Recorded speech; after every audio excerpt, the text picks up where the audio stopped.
Hi viewers, welcome to our channel. ప్రస్తుతం మనతో పాటు దాము బాలాజీ గారు సీనియర్ జర్నలిస్ట్ ఉన్నారు. వారితో ఒకసారి మాట్లాడదాం. సార్ నమస్కారం సార్. నమస్తే.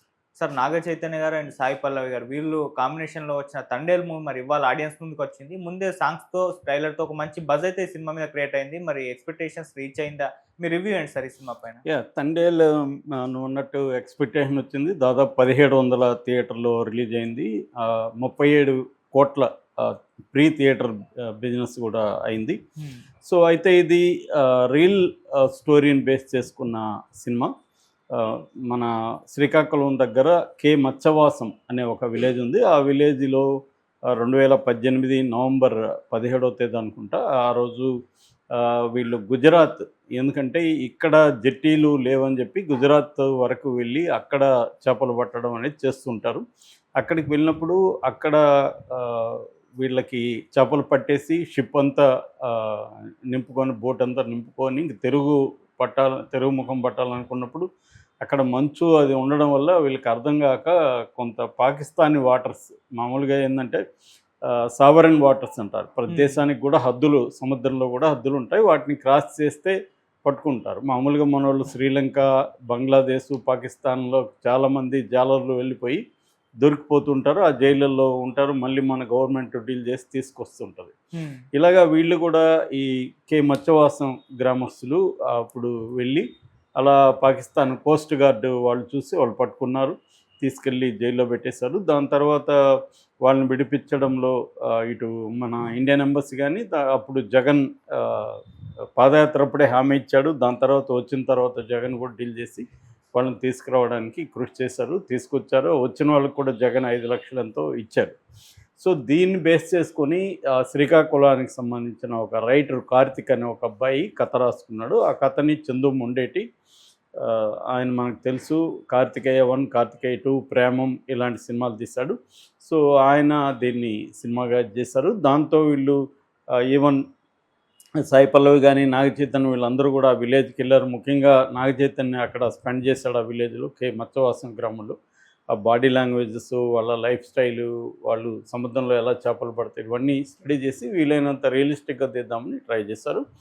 సో దీనికి ఇక మిగతా చెప్పాలంటే music director Devi Prasad, Shyam Dutt camera, నాగేంద్రని ఆర్ట్ డైరెక్షన్, ఇలాగా ఇంకా ప్రొడ్యూసర్ వచ్చి అల్లు అరవింద్ మనకు తెలిసిందే. సో ఇక ఆర్టిస్టులు మేజర్గా వీళ్ళిద్దరూ, నాగ చైతన్య, సాయి పల్లవి. తర్వాత తమిళ్ ఆర్టిస్టులు కరుణాకరణ్ లాంటి వాళ్ళు ఉన్నారు. పృథ్వీరాజ్ ఉన్నాడు. ఈ అమ్మాయి వాళ్ళ ఫాదర్గా చేశాడు.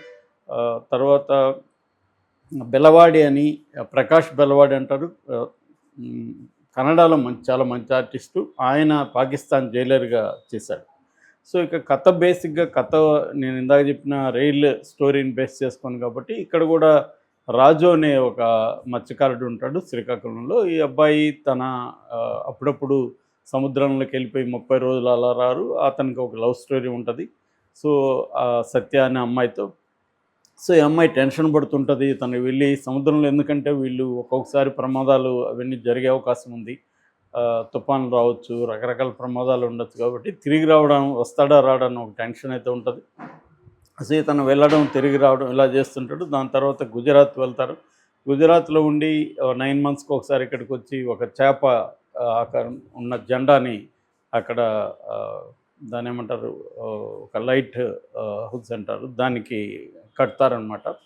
సో అలాంటి ఒక నేపథ్యం ఉన్నప్పుడు ఇతను ఈ సినిమాలో ఏంటంటే ఒక పాకిస్తానీ నావికుడిని సేవ్ చేయడానికి వీళ్ళు వెళ్ళడం, ఆ క్రమంలో దొరికిపోవడం, అక్కడి నుంచి జైలు, ఇది ఉంటుంది. దాని తర్వాత జైల్లో పరిస్థితులు, దాని తర్వాత ఇక్కడ వీళ్ళ విలేజ్కి వాళ్ళకి లేఖలు కావచ్చు దాది.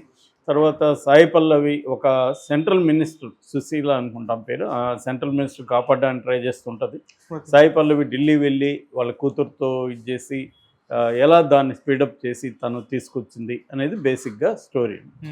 నిజానికి story realistic, very deep emotional love story ఇది మామూలుగా అయితే. కానీ స్క్రీన్ ప్లేలో చందు మొండేటి చాలా తప్పులు చేసినట్టుగా మనకు కనబడుతుంది. నిజానికి బిగినింగ్ అంతా లవ్తో స్టార్ట్ చేయడం, వాళ్ళ లైఫ్, సముద్రంలో బ్యాక్ డ్రాప్, అవన్నీ కూడా బాగానే ఉన్నాయి. అయితే కాకపోతే అవి స్లోగా ఉండడం, ఈ లవ్ ట్రాక్ అంతా మనం అనేక తమిళ్, తెలుగు సినిమాల్లో సేమ్ చాలా చూసాను నేనైతే. రీసెంట్‌గా 'ఉప్పెన' కూడా మనకి ఇక్కడ వచ్చింది. సో, అదొక ఇది ఉంది.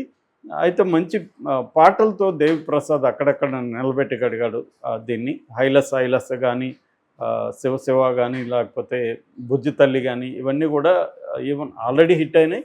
సినిమాలో కూడా అవన్నీ తీసిన ఇది గానీ, ఆ విజువల్స్ గానీ చాలా బాగొచ్చాయి. అయితే ఇక్కడ ఫస్ట్ హాఫ్ వరకు కొద్దిగా డ్రాగ్ కనబడుతుంది. ముఖ్యంగా ఫస్ట్ 30 నిమిషాలైతే చాలా స్లోగా వెళ్తుంది. ప్రీ ఇంటర్వెల్ చాలా బాగుంది. మళ్ళీ ఒక ఇంటర్వెల్‌కి ఒక ట్విస్ట్ ఇచ్చాడు. సెకండ్ హాఫ్‌లో నిజానికి బ్రహ్మాండంగా చేసుండొచ్చు ఎమోషనల్ డ్రామా చేస్తే. నాకైతే 'వీర్ జారా' అని షారుఖ్ ఖాన్ సినిమా గుర్తొచ్చింది కొన్ని చోట్ల. ఎందుకంటే షారుఖ్ ఖాన్ కూడా ఒక పాకిస్తాన్ అమ్మాయిని లవ్ చేయడానికి వెళ్ళి అతను అరెస్ట్ అయ్యి పాకిస్తాన్ జైల్లో ఉంటాడు. సో, ఆ కొంత సిమిలారిటీస్ కనపడ్డాయి. కానీ మంచి ఎమోషనల్ స్టోరీ చేయడానికి బదులుగా ఇతను ఏం చేశాడంటే దేశభక్తిని తీసుకొచ్చాడు. దేశభక్తి అనేసరికి మనకి ఇప్పుడున్న కాంటెక్స్‌లో అయితే ట్రంప్ ఒక పక్క మనోళ్ళని బేడీలేసి పంపిస్తే మనోళ్ళు అసలు నిర్వీర్యంగా ఉన్నాడు. ఎవడు మాట్లాడరు. చిన్న కొలంబియా లాంటి దేశం గట్టిగా మాట్లాడుతుంది. మన దేశమేమో సైలెంట్‌గా ఉంది. ఒక పక్క అమెరికా లాంటి వాళ్ళతో సైలెంట్‌గా ఉండి, చైనా లాంటి వాళ్ళతో సైలెంట్‌గా, పాకిస్తాన్‌తో నీ దేశభక్తి చూపిస్తే కామెడీగా ఉంటుంది.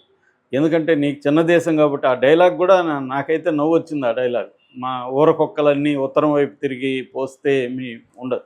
మరి పోయిండి చైనా మీద ఎందుకు పోయలేదు? అమెరికా మీద ఎందుకు పోయట్లేదు? సో, ఈ పనికిమాలిన దేశభక్తి నారుతోళ్ళంటే అర్థం చేసుకో. మనకెందుకు అసలు ఈ కథలో అసలు అవసరమే లేదు.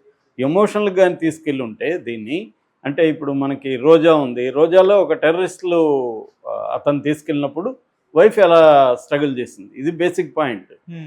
కానీ ఇక్కడేం చేశాడు, దేశభక్తికి వెళ్ళిపోయి అదంతా కూడా ఆర్టిఫిషియల్‌గా ఉంది. దాన్ని బాగా కూడా చేయలేదు దేశభక్తిని. ఆర్టిఫిషియల్‌గా ఉంది. సో, అది దెబ్బ కొట్టింది యాక్చువల్‌గా. లేకపోతే ఎమోషనల్ ట్రావెల్‌లో అంటే ఇది మంచి సినిమా అయ్యుండేది.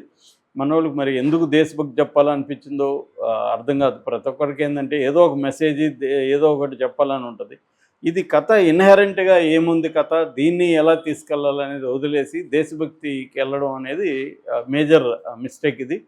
అందులో ఇవాళ ఉన్న కాంటెక్స్ట్‌లో, చర్చ జరుగుతున్న కాంటెక్స్ట్‌లో అయితే అది అనవసరం కూడా. అది తప్పు చేశాడు. దీంట్లో పెర్ఫార్మెన్స్‌ల విషయానికి వస్తే మాత్రం ఖచ్చితంగా నాగ చైతన్య బెస్ట్ ఫిల్మ్ అని చెప్పొచ్చు. చాలా బాగా చేశాడు. అతని రీసెర్చి, అతని హోంవర్క్ అంతా కూడా మనకు కనబడుతుంది. అంటే గడ్డం కావచ్చు, అదంతా రియలిస్టిక్‌గా ఒక మత్స్యకారుడిలాగా ఉండడమే కాకుండా లవ్ దగ్గర నుంచి వివిధ ఎమోషనల్ సీన్‌లల్లంతా కూడా చాలా పర్ఫెక్ట్‌గా చేశాడు. లాస్ట్‌లో జైల్లో సీన్ కానీ, లేకపోతే రైల్వే స్టేషన్‌లో వీళ్ళిద్దరి మధ్య వచ్చే సీన్ కానీ, ఇవన్నీ చాలా బాగా చేస్తాడు. అట్లాగే ఫైటు, మనకి సముద్రంలో వచ్చే ఫైట్ కూడా ఎక్స్ట్రాడినరీగా బాగా చేశారు. చాలా వరకు చాలా చోట్ల నాగ చైతన్య తన పెర్ఫార్మెన్స్‌తో ఇది చేశాడు. ఇక సాయి పల్లవి గురించి మనకు తెలుసు. ఆమె ఏడిపించగలదు. ఆల్రెడీ 'అమరన్‌లో' ఎంత బాగా ఏడిపించిందో తెలుసు. అయితే తెలుగులో మనకి చాలా గ్యాప్ వచ్చింది ఆ అమ్మాయిది. సో, దీంట్లో కూడా సాయి పల్లవి చాలా చోట్ల జనాల్ని ఏడిపించే సీన్లు అయితే ఉన్నాయి. అమ్మాయి చాలా ఎమోషనల్‌గా చాలా బాగా చేసింది. కొన్నిసార్లు అయితే మనకి మరో చరిత్ర గుర్తుకొచ్చే స్థాయిలో చేయగలిగారు వీళ్ళిద్దరు. సో, వీళ్ళిద్దరు పెర్ఫార్మెన్సే సినిమాని మనకి బేరబుల్‌గా నిలబెట్టిందని చెప్పొచ్చు. ఇక మిగతా వాళ్ళని నేను ఇందాక చెప్పిన బెల్లవాడి, నిజానికి అతనికి మంచి క్యారెక్టర్ కాదు అది. జైలర్ క్యారెక్టర్ని ఇంకా బాగా చేసి ఉండొచ్చు. అది బెల్లవాడి చాలా మంచి ఆర్టిస్టు. కానీ ఆర్టిస్ట్ వల్ల అది నిలబడింది. అట్లాగే కరుణాకరన్ కానీ ఇట్లా కొంతమంది ఆర్టిస్టులు బాగా చేశారు. పృథ్వీరాజ్ కూడా ఒక మంచి ఎమోషనల్ సీన్ ఉంది.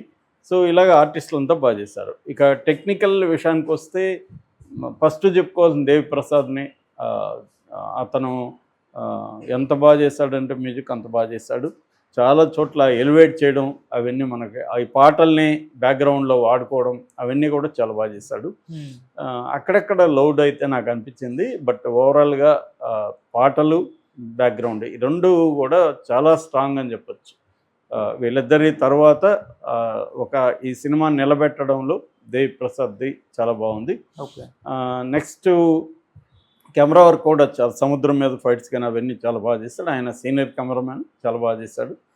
ఇక దీంట్లో ప్లస్లు మైనస్లు అనుకుంటే ప్లస్లు ఇందాక చెప్పిన పర్ఫార్మెన్స్, బ్యాక్గ్రౌండ్ స్కోరు, కొన్ని జైళ్ళల్లో సీన్లు కానీ, కొన్ని ఎమోషనల్ సీన్స్, ఈ లవ్ ట్రాక్ ఇవన్నీ కూడా బాగున్నాయి. మైనస్లకు వచ్చేసరికి మళ్ళీ అదే లవ్ ట్రాక్ చాలాసార్లు సాగదీసినట్టుగా రిపిటేషన్ వచ్చినట్టుగా మనకు అనిపిస్తుంది. మేజర్ ప్రాబ్లం రైటింగే, స్క్రీన్ ప్లే. తర్వాత దేశభక్తి అని అనవసరంగా దీంట్లో పెట్టారు. దేశభక్తి అవసరం లేదు.